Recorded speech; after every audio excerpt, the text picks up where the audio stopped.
Assalamualaikum warahmatullahi wabarakatuh. Alhamdulillah,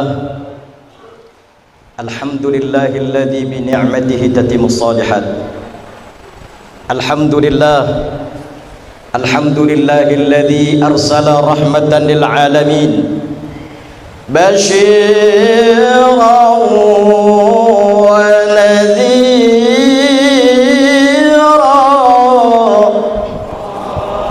wa da'iyan ila Allah bi'idnihi wa sirajan munira. Ashhadu an la ilaha illallah wahdahu la sharika lah wa ashhadu anna sayyidana wa nabiyyana Muhammadan abduhu wa rasuluh. Allahumma salli ala sayyidina wa habibina wa qurrati a'yunina wa maulana Muhammadin ya Rasulullah ya Rafi' ya Rasulullah ya Rafi' wa ala alihi wa ashabihi wa man tabi'ahum bi ihsanin ila yaumiddin. Qalu subhanaka la ilma lana illa ma 'allamtana innaka antal alimul hakim.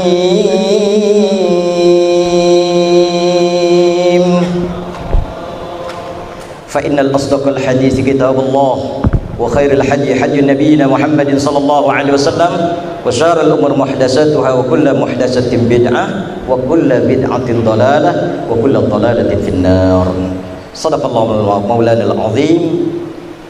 Hadratil mukarramin, para alimil ulama, para asatidah, wabil khusus yang sama saya kita hormati pengurus dan ketua DKM Masjid Nurul Huda yang terhormat Bapak Haji Nasrullah beserta dengan jajarannya, yang terhormat Ketua Jam'iyah Kuliah Subuh Ahad yang dipimpin oleh Al-Ustaz Haji Madani bin Haji Madani MSI beserta dengan jajarannya, yang terhormat guru kita Ad-Da'i ilallah Bapak Kiai Haji Hasan Fahmi, Bapak Kiai Haji Mustafa Zainal Mustafa, Bapak Kiai Haji Amiruddin Said SQ, yang terhormat Bapak Kiai Haji Nur Ali, Bapak Kiai Haji Nur Sasi, tadi saya lihat ada Kiai Haji Hamzah, Kiai Imam Wahyudin, dan para alimin ulama lainnya.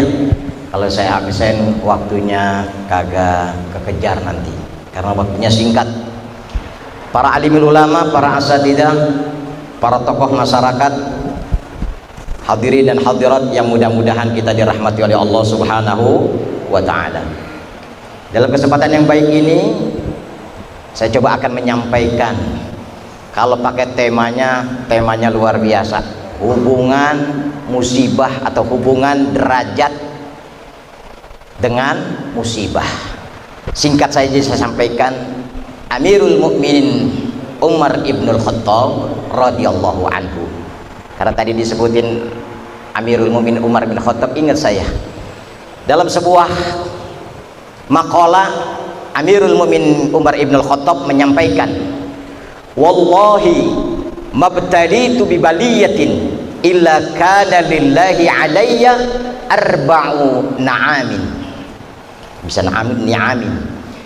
Kata Umar ibnul Khattab, demi Allah aku merasakan apabila Allah menimpakan musibah kepadaku, aku akan menikmati musibah-musibah tersebut, kecuali kata Umar ibnul Khattab, idlam takun fid dini, kecuali musibah itu menimpa terhadap agamaku. Makanya kan sering kita baca ya dalam doa ya, Apa doa yang sering kita baca? Wala taj'al fi musibatana fi dinina. Sering nggak kita baca, Pak? Ya Allah, hindarkan, jauhkan diriku daripada musibah, bencana agama. Ya alhamdulillah nih Pak, hadir kita di majelis yang mulia ini rahmat dari Allah. Ada satu maqal mengatakan lagi, idza aradallah bi'abdil khaira faqahuhu fid din. Jadi ada maqal mengatakan gitu, idza aradallah, jika Allah berkehendak, bi'abdil khaira, berkehendak memberikan kebaikan-kebaikan kepada hamba-hambanya, faqahahu fid din, Allah memberikan pemahaman kepada dirinya dalam agama. Makanya ngaji yang penting mah dikit, yang penting paham ya. Alhamdulillah, udah begini aja udah paham ini mah, belum masuk nih. Tuh Umar ibnul Khattab Amirul Mukminin begitu tuh. Jadi musibah demi musibah yang Allah timpakan itu merupakan sunatullah. Ada gempa bumi di Sulawesi Tengah, Sulawesi Utara, ada erupsi gunung berapi, ada banjir bandang, macam-macam itu musibah. Kalau kita kira-kira kalau ditimpa musibah seneng apa susah?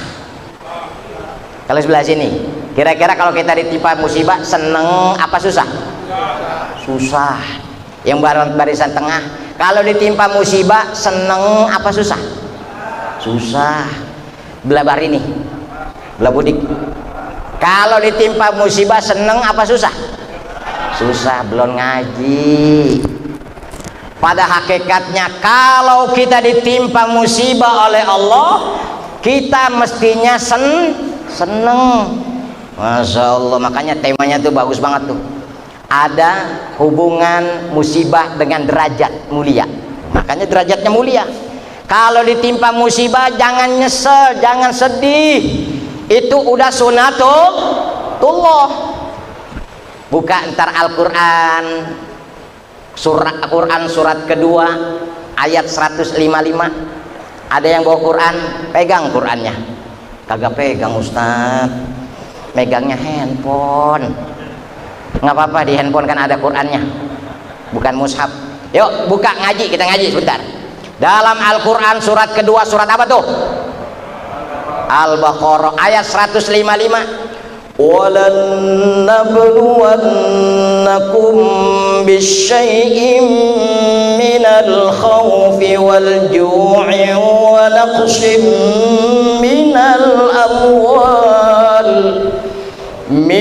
amwali wal anfusi was thamarat wa basyiris sabirin alladzina idza asabathum musibah qalu inna lillahi wa inna ilaihi raji'un. Ulaika alaihim salawatun min rabbihim wa rahmah wa ulaika humul muhtadun. Udah baca ya? Ustaz Rojak baca artinya apa? Wala nabluwannakum, pasti aku akan timpakan, aku akan berikan ujian-ujian kepadamu. Minal khauf, dari rasa sedikit ketakutan hari ini nih, tahun ini kita ketakutan sama si namanya corona. Makanya corona ulang tahun ini, jangan ada yang ngucapin selamat ulang tahun sama corona. Ntar kalau dia mangkak lagi dibilang selamat ulang tahun, semoga panjang umur, keblangsak kita ya. Masya Allah tuh. Minal khauf wal ju', apa ju'? Lapar, ya Allah, sembako kemana-mana susah. Untung ada bansos, kerja pada diliburin, sembahyang pada ditutup masjid-masjidnya. Wal khauf wa naqsim minal amwal, diuji kita sama Allah dari har. Terus apa lagi? wal anfus, daripada jiwa. Banyak orang yang meninggal dunia gara-gara mis corona. Terus wasamarat, masya Allah, dengan buah-buah. Wabasyiris sabirin, tapi berikan kabar gembira kepada orang-orang yang sabar. Tuh, orang-orang yang sabar pada ditimpakan musibah. Apa orang-orang yang sabar pada saat ditimpakan musibah oleh Allah? Qalu inna lillahi wa inna ilaihi raji'un. Berprinsip kita ini milik Allah dan kembali juga kepada Allah. Kalau orang sudah sabar dalam menghadapi musibah, makanya tadi saya bilang kalau dapat musibah kudu senang. Ulaika alaihim salawatum mir rabbihim wa rahmah. Orang yang ditimpakan musibah dengan sabar, maka Allah akan menghapuskan seluruh dosanya, wa rahmah, dan akan diberikan rahmat oleh Allah Subhanahu. Enak nggak tuh kira-kira? Kalau dapat musibah, alhamdulillah ala kulli halin. Berarti gimana kalau dapat musibah? Alhamdulillah ala kulli halin. Itu kalau ditimpa musibah. Apalagi doanya? Ulama mengajarkan Allahumma jurna, ya, Allahumma jurna. Minta sama Allah, minta digantikan untuk dapat pengganti yang lebih baik. Ya. Kemudian hadirin dan hadirat rahimani rahimakumullah, itulah fadilahnya kita mendapat musibah dari Allah Subhanahu wa taala. Karena pada hakikatnya di antara musibah-musibah itu ada rahmat Allah, ada ampunan Allah. Tentu Allah memberikan hal tersebut kepada kita, kepada bangsa kita. Allah akan memberikan ibrah, pelajaran buat kita bersama. Tuh, makanya tuh tadi ya, kata tadi kayak kita al-imam guru kita Kiai Haji Hasan Fahmi, orang yang punya ilmu harus berpihak kepada kebenaran, bukan karena kepentingan. Seorang ilmuwan harus berpihak kepada kebenaran, bukan pada kepentingan. Betul tidak? Seorang penguasa harus berpihak kepada kebenaran, bukan kepada kepentingan. Nih, dua hal ini nih. Maaf, waktunya singkat saya sampaikan. Kalau diizinkan, kalau enggak saya berhenti nih. Terus ya. Yang pertama, dua statement ini, ilmu, kekuasaan harus berpihak kepada kebenaran, bukan kepada kepentingan. Harus punya dasar yang kuat, yang bisa diterima secara syar'i maupun yang diterima secara akal logika atau rasional. Apa dasarnya? Seorang ilmuwan nggak boleh sombong dengan ilmunya, nggak boleh menyalahkan daripada ilmu yang sudah dimilikinya daripada kebenaran, karena pada hakikatnya ilmu yang kita peroleh, ilmu yang diperoleh seorang yang ilmuwan berasal dari yang maha benar, yaitu Allah Subhanahu wa ta'ala. Apa dalilnya? Subhanaka la ilma lana illa ma 'allamtana innaka antal alimul hakim. Karena sesungguhnya sebelum yang kita ketahui, kita semuanya diajarkan oleh yang maha tahu, yaitu Allah Subhanahu wa ta'ala. Makanya tuh guru kita dulu waktu di SD ngajarin kita satu, waktu berhitung 1 tambah 1 2. Karena kita belum tahu, kita bilang sama guru 3 Pak Guru. 1 tambah 1 3 Pak Guru. Kira-kira gurunya betulin apa nyalain? Guru akan bilang 1 tambah 1 sama dengan 2. Walaupun guru tersebut diiming-imingin dibayar pakai berapa rupiah pun, tetap 1 tambah 1 sama dengan 2, bukan 3. Ini fakta kebenaran. Ilmu sesuai dengan fakta kebenaran. Kekuasaan juga harus berpihak kepada kebenaran, bukan kepada kepentingan. Apa dasarnya? Lihat Al-Quran, surah apa tuh? Qulillahumma malikal mulki tu'til mulka man tasha'u wa tanzi'ul mulka mimman tasha'u wa tu'izzu man tasha'u wa tudhillu man tasha'u biyadikal khair innaka ala kulli syai'in qadir. Allah yang menggenggam kekuasaan, Allah pula yang memberikan kekuasaan kepada orang yang dikehendaki, dan Allah pula yang mencabut kekuasaan dari orang yang dia kehendaki. Allah muliakan orang yang dia kehendaki, dan juga Allah hinakan orang yang Allah kehendaki. Tuh Masya Allah, tuh kalau jadi pemimpin tuh ya harus berpihak kepada kebenaran, bukan kepada kepentingan. Nih saya ingat, waktunya singkat, saya ambil ada generasi yang paling terbaik kata Rasulullah, khairun nas qarni, sebaik-baik manusia adalah orang yang hidup di masaku, yaitu para sahabat. Tsummal ladzina yalunahum, kemudian orang yang hidup setelahnya yaitu tabi'in. Tsummal ladzina yalunahum, masa yang sesudahnya itu tabi'ut tabi'in. Yang pertama sahabat, tabi'in, tabi'ut tabi'in. Ada seorang orang sahabat yang namanya dimuliakan di dalam sebuah karya Rijalun Haula Rasulillah. Ada sahabat-sahabat di sekitar Rasulullah yang jumlahnya lebih kurang ada 60. Sahabat ini terkenal seorang yang sangat jujur, cinta kepada kejujuran, dan benci musuh terhadap kemunafikan. Siapa namanya? Namanya Huzaifah ibnul Yamani. Siapa namanya?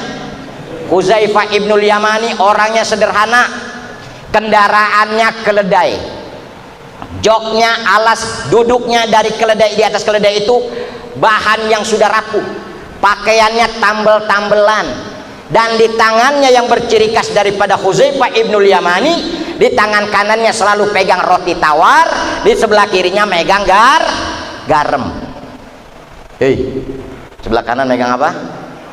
Roti tawar, yang sebelah kiri megang, itu makanannya Huzaifah ibnul Yamani. Kendaraannya sebelum dia jadi gubernur naiknya keledai, bajunya banyak tambelannya, kursi di atas keledainya sudah rapuh.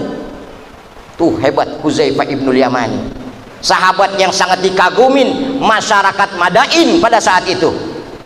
Masyarakat Madain pada saat Huzaifah hadir di tengah-tengah mereka, minta opening statement. Ngerti opening statement? Pak, minta visi misi, kan begitu ya. Kalau di Indonesia kan ada visi misinya apa sih? Huzaifah ibnul Yamani nyampe ini.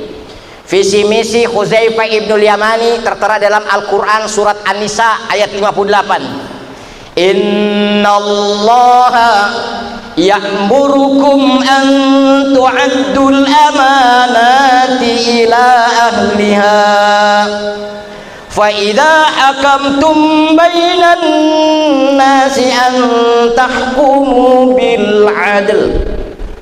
Lihat Qurannya, lihat Quran. Kalau saya salah ingetin.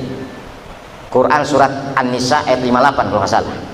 Innallaha, sesungguhnya Allah, ya'murukum an tu'addul amanah, Allah menyuruhmu untuk menegakkan amanah, memberikannya kepada orang yang berhak menerimanya. Wa idza hakamtum bainan nas, wahai para pemimpin, jika kau ingin melaksanakan keputusan hukum, antahkumu bil adil, maka kau laksanakan proses itu, hukum itu dengan adil. Masya Allah, hebat gak tuh Huzaifah tuh, ngambilnya dari Al-Quran. Ini kalau besok ada yang mau nyalonin RW, itu tuh pakai tuh, wahai Pak Lurah, warga-warga, innallaha ya'murukum. Kata Pak Lurah, apa yang lu sampein sih gitu. Insya Allah menang, insya Allah menang. Kemudian Huzaifah ditanya lagi oleh masyarakat Madain, wahai Amirul Mukminin, wahai Huzaifah ibnul Yamani, selain ayat Al-Quran tadi, apakah yang kau pesankan kepada kami sebagai rakyatmu? Apa yang disampaikan Huzaifah ibnul Yamani? disampaikan oleh Hudzaifah ibnul Yamani, ittaqu mawaqiful fitan, ittaqu mawaqiful fitan, jauhi olehmu, hindari olehmu tempat-tempat yang dapat menimbulkan fitnah-fitnah. Masya Allah. Jauhi olehmu tempat-tempat yang dapat merusak sendi-sendi keimananmu. Masyarakat Madain bingung, apa tempat yang bikin merusak banyak fitnah? Apakah tempat-tempat maksiat? Wahai Hudzaifah ibnul Yamani, kata Hudzaifah ibnul Yamani, sahabat tadi bertanya, ma mawaqiful fitan, apa yang disebut dengan tempat-tempat yang menimbulkan fitnah? Hudzaifah ibnul Yamani menyampaikan, babul umara, pintu-pintu pemerintah, pintu-pintu istana. Babul umara, ahadukumul ababal amir au sultan, satu saat diantara kamu akan masuk ke dalam pintu-pintu tersebut. Yusaddiqu ala takdzib, ingat-ingat, yusaddiqu ala takdzib, orang yang sudah masuk ke dalam pintu-pintu penguasa, dia akan berbicara kebohongan di atas kebenaran. Na'udzubillah min. Ini Hudzaifah nih, banyak banget ada polisi ya, yang saya menyampaikan sejarah ini ya, ya tuh ya, tuh Hudzaifah begitu tuh, wayam tadihuhu, dan dia akan menyanjung-nyanjung orang yang sudah duduk di dalamnya. Kalau yusaddiqu ala takdzib, dia akan membenarkan kebohongan, tidak berani menyerukan kebenaran, maka dia akan menyanjung-nyanjung pemimpin tersebut bima laisa lahu. Bahkan sanjungan itu sebetulnya tidak pantas diberikan kepada pemimpin tersebut. Tuh hati-hati ya, saya pesenin kalau ada yang jadi pemimpin wakil rakyat, banyak-banyaklah ingat sama ulama. Ini mah ulama kayak daun salam, Pak. Ulama kayak daun salam. Tahu daun salam nggak? Ada yang suka masak sini? Kalau belum mateng, baru pengen masak, lagi prosesnya, pakai nggak daun salam? Kalau udah mateng tuh daun salam diapain? Dibuang. Ya Allah, sama ulama begitu belum jadi, datengin ulama, sujud-sujud minta doanya, begitu udah jadi ulama ditinggalin. Ya Allah, inna lillahi wa inna ilaihi rajiun. Makanya oleh karena itu saya pesen nih, kalau ada yang menjadi pemimpin rakyat, ingat pesan Hudzaifah tuh. Pesannya apa? Antahkumu bil adl, laksanakanlah hukum dengan seadil-adilnya. Mudah-mudahan Allah Subhanahu wa taala senantiasa memberikan taufik hidayah buat kita sekalian, dan mudah-mudahan Indonesia Allah jadikan negara baldatun thayyibatun warabun. Mudah-mudahan hikmah-hikmah yang Allah berikan berupa musibah-musibah, musibah corona, musibah gempa bumi, musibah-musibah lainnya, mudah-mudahan akan menjadikan Indonesia bangsa yang kuat, bangsa yang senantiasa bersyukur kepada Allah Subhanahu wa taala. Demikian apa yang dapat saya sampaikan, mudah-mudahan bermanfaat buat diri saya dan umumnya kepada jamaah sekalian. Ihdinas siratal mustaqim, wallahul muwaffiq ila aqwamit thoriq. Wassalamualaikum warahmatullahi wabarakatuh.